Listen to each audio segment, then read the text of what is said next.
It was supposed to be a normal flight. Flydubai 981 took off from Dubai late at night. The passengers were relaxed, chatted quietly, thinking they'd be home in just a few hours. The weather was calm when they left, everything seemed fine. But as the plane reached its destination in Russia, the skies turned dark. Wind picked up, rain started to fall. Still, the pilots stayed calm. They had landed in bad weather before, but then, just seconds from landing, an urgent warning filled the cockpit: wind shear ahead. What happened next shocked the world. In less than a minute, a simple go-around turned into a deadly fall from the sky. 62 lives were lost. The question is, why? Flydubai Flight 981 was a short overnight trip from Dubai to the city of Rostov-on-Don in southern Russia. There were 62 people on board, including 55 passengers and 7 crew members. Most of the passengers were Russian tourists heading home after a holiday. There were also people from Ukraine, India, and Uzbekistan. This happened on March 19, 2016. The aircraft was a Boeing 737-800, a popular and widely used passenger jet. It was known for being reliable. Nothing about this flight seemed unusual. The pilots were experienced. The plane had no technical problems. The crew had done all the normal checks. By the time they left Dubai, the sky was clear. The flight was smooth at first. Everyone thought they would land safely, just like any other day. But as the plane got closer to Rostov, the weather began to change. Rain, wind, and dark clouds started to appear. It wasn't perfect flying weather, but still safe enough to land. The crew continued with the approach, trying to land the plane, but something went wrong. A go-around that should have been normal turned into complete chaos in just seconds. What caused the crash? Was it the weather, a mistake, or something else entirely? The captain of Flight 981 was 37 years old. His name was Aristos Socrates, and he was from Cyprus. He had close to 6,000 hours of flying experience, most of it on the Boeing 737. He had worked for several airlines before joining Flydubai. The flight was one of his last with the company. He had already accepted a new job that would let him move back home to be with his family. The first officer was about the same age and also had around 6,000 hours of flight time. He had flown different types of aircraft before, including the Airbus A320 and ATR-72. He had also been with Flydubai for about 2 years. Both pilots had passed their training, but during their last sessions, they were marked for some weaknesses, especially in go-arounds and flying under pressure. They were still cleared to fly, but there was one odd thing. They had never flown together before, and neither of them had ever landed at Rostov Airport. As Flight 981 neared Rostov, the weather got worse. Strong winds, heavy rain, and thick clouds made the landing harder. The biggest danger was wind shear. That's when the wind changes speed or direction very suddenly. It can push a plane up or down without warning. Pilots train for this, but it's one of the most dangerous things to face during landing. Rostov Airport also had its own challenges. The approach angle was slightly shallower than normal, which made landings feel different.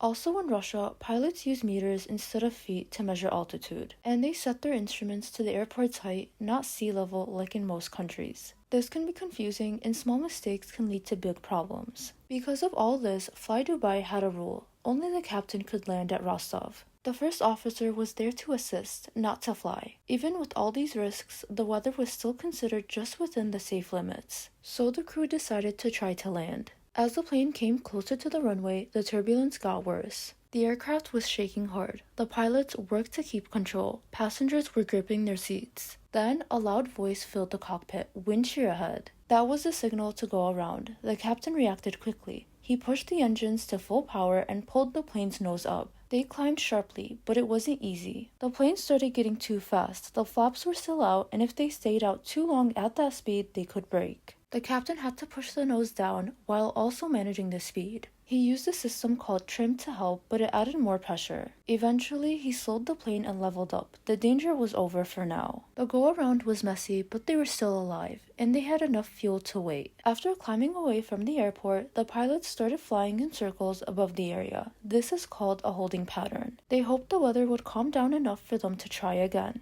But then came more bad news. Another Aeroflot flight had tried to land and also had to go around. That meant the wind shear was still there. Now the pilots had a decision to make: try again or fly to another airport. They had more than enough fuel, and flying somewhere else would cost the airline time and money, so they decided to wait a bit longer. The captain told the passengers over the speaker that they were delaying the landing for safety. The mood stayed calm, but people were growing tired. After almost 2 hours of holding, the weather looked a little better. The captain decided it was time to try again, but this second attempt would be the last. On the second try, the plane lined up with the runway again. At first, everything seemed stable. The autopilot was guiding the plane. Then the captain switched it off and flew by hand. Suddenly, a gust of wind made the plane speed up fast, too fast to land safely. The first officer noticed and said, "Check the speed." The captain made a quick choice, to go around again. He pushed the engines to full power and pulled the nose up. But here's where it all went wrong. He didn't say clearly that this was another wind shear escape. That type of go-around follows different steps. The first officer thought it was a normal go-around, so he raised the landing gear and adjusted the flaps. Now the plane had less drag and full power. That made it climb faster, way faster than before. The captain started to lose control. The plane's nose kept rising. He pushed down hard with the controls and used trim again, but this time he held the button for 12 seconds straight. The nose dropped and the plane began to dive. The plane was now falling fast. The engines were still at full power. The nose was pointed straight down. The speed kept going up. Inside the cockpit, things flew into the air. Dust and debris hit the pilots' faces. The G-forces were pushing everyone into their seatbelts. The first officer shouted, "Pull up," but the captain didn't respond. The ground was rushing closer. The warning system screamed, "Pull up, pull up." The captain pulled the controls to one side, and the plane started to roll. The first officer tried one last time to save them. He pulled back on his control column, but it was too late. Flydubai Flight 981 slammed into the ground at over 600 kilometers per hour. Everyone on board was killed instantly. The crash shocked the world. People couldn't believe how fast things went wrong. The investigation showed that stress, miscommunication, and small mistakes all added up. The captain had lost control during the second go-around, the trim was misused, the crew wasn't on the same page, and everything happened in just 55 seconds. Flydubai made big changes after the crash. They improved go-around training, focused more on teamwork and communication, and made pilots practice high-stress situations in simulators. They also taught better use of the trim system so mistakes like this wouldn't happen again.